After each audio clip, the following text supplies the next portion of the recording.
Assalamualaikum dan salam sejahtera. Saya dari Pasukan Inovasi IKT Chembung ingin berkongsi sedikit maklumat berkaitan kenderaan elektrik atau lebih dikenali sebagai EV.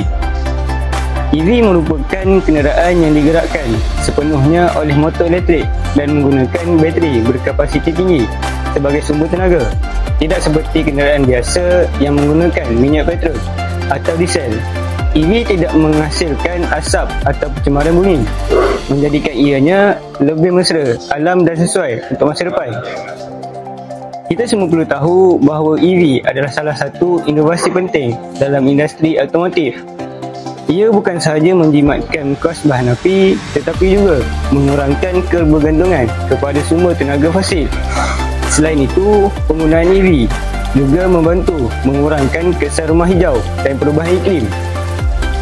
Di negara kita, pelbagai usaha telah dilakukan oleh kerajaan dan industri untuk memperkenalkan teknologi EV, termasuk pembinaan stesen pengecasan, gerakan penggunaan EV dalam sektor awam dan pemberian insentif cukai. Sebagai generasi muda, kita perlu membuka minda terhadap teknologi ini, mempelajarinya dan bersedia untuk menjadi sebahagian daripada perubahan masa depan. Mungkin suatu hari nanti kita sendiri akan bekerja dalam industri EV atau bahkan mencipta inovasi baru dalam bidang ini. Kami dari Pasukan Inovasi IKTBN Chembung telah membangunkan sebuah alat inovasi yang dinamakan Smart EV Simulator. Simulator ini direka khusus bagi menerangkan asas-asas penting berkaitan kenderaan elektrik EV kepada pelajar dan orang awam, khususnya dalam bidang automotif. Tujuan utama projek ini adalah untuk memberi pendedahan awal dan kefahaman yang lebih jelas kepada pelajar mengenai teknologi EV, selaras dengan perkembangan pesat industri automotif yang kini beralih ke arah tenaga bersih dan mampan. Simulator ini telah dilengkapi dengan dua fungsi asas utama sistem EV, iaitu prosedur keselamatan sebelum mengendalikan kenderaan elektrik EV. Ianya memastikan pengguna atau pelajar memahami langkah-langkah keselamatan asas sebelum menjalankan kerja-kerja penyelenggaraan atau perbaikan. Yang kedua, sistem pengecasan EV. Ianya juga memberi gambaran praktikal tentang cara pengecasan dilakukan, jenis pengecas serta aliran tenaga dari sumber ke bateri. Projek ini dibangunkan dengan beberapa objektif utama. Projek ini bertujuan untuk meningkatkan perfahaman tentang perbezaan sistem pengecasan AC dan DC, termasuk kelebihan, kekurangan dan keselamatan penggunanya. Yang kedua, memberi pendedahan awal kepada pelajar dan masyarakat tentang langkah keselamatan semasa mengendalikan kenderaan elektrik, terutama dalam situasi kecemasan. Dan yang terakhir, kami mahu membina kesedaran dan minat terhadap teknologi hijau melalui pemahaman sistem pengecasan EV yang cekap dan mesra alam. Untuk keterangan lebih lanjut, saya serahkan kepada ahli pasukan saya yang seterusnya.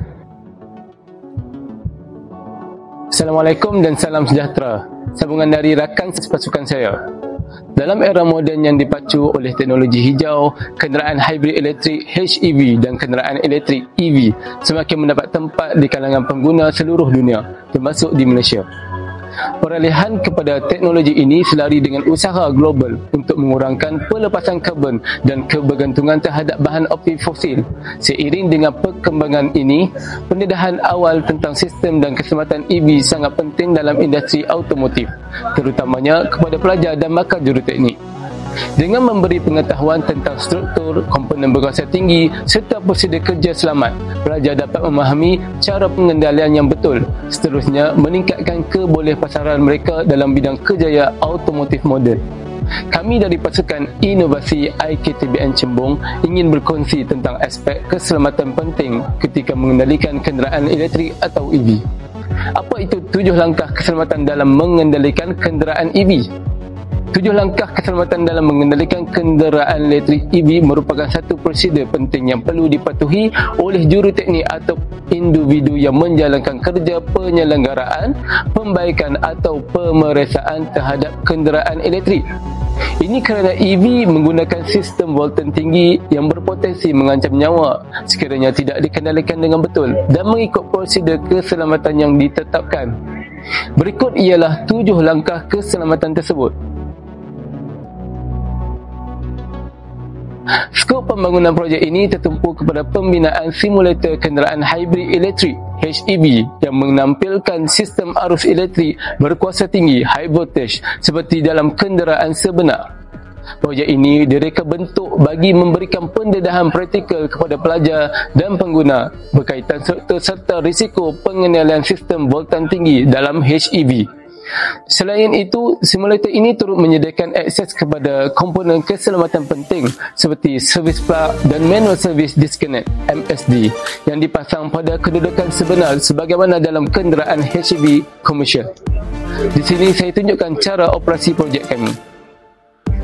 Pendekatan ini membolehkan latihan dijalankan dalam situasi yang lebih realistik dan selamat, sekaligus membantu meningkatkan kefahaman terhadap prosedurnya aktif voltan tinggi sebelum kerja penyelenggaraan dilakukan. Assalamualaikum warahmatullahi wabarakatuh dan salam sejahtera. Sebagai sambungan kepada pembentangan rakan saya tentang sistem EV, saya akan kongsikan tentang sistem pengecasan EV, iaitu komponen penting yang memastikan tenaga dihantar ke bateri dengan efisien. Mengapa sistem pengecasan penting? Sistem pengecasan bukan hanya soal mengecas bateri. Ia adalah pemacu utama kejayaan penggunaan EV. Tanpa infrastruktur pengecasan yang cekap, mudah diakses dan pantas, peralihan kepada kereta konvensional kepada EV akan sukar berlaku. Terdapat 2 jenis pengecasan EV, iaitu pengecasan AC arus ulang alik dan pengecasan DC arus terus. Pengecasan AC biasanya digunakan di rumah dan di stesen awam. Dalam kes ini, penukaran kuasa AC ke DC berlaku dalam kenderaan on-board charge. Disebabkan penukaran ini mengambil masa 4 hingga 10 jam untuk pengecasan penuh. Kelebihan pengecasan jenis ini, ia tidak memakan kos yang tinggi dan juga praktikal untuk penggunaan harian. Pengecasan DC pula digunakan di lebuh raya dan kawasan rehat. Jenis pengecasan ini melakukan penukaran AC ke DC dalam pengecasan itu sendiri. Ini membolehkan arus DC dihantar terus ke bateri dan hanya memakan masa 20 hingga 40 minit untuk pengecasan penuh.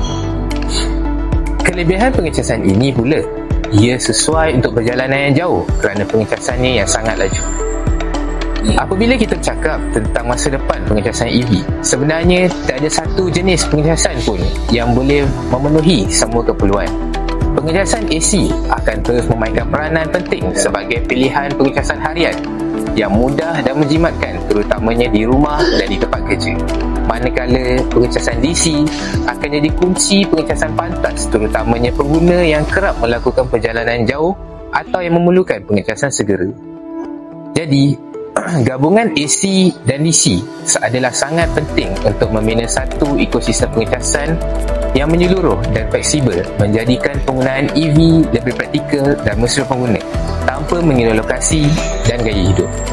Jadi, dengan perancangan dan pelaburan yang betul, kita boleh memastikan sistem pengecasan EV di Malaysia bukan sahaja berkembang, tapi juga bersedia untuk masa depan yang lebih lestari dan mesra alam.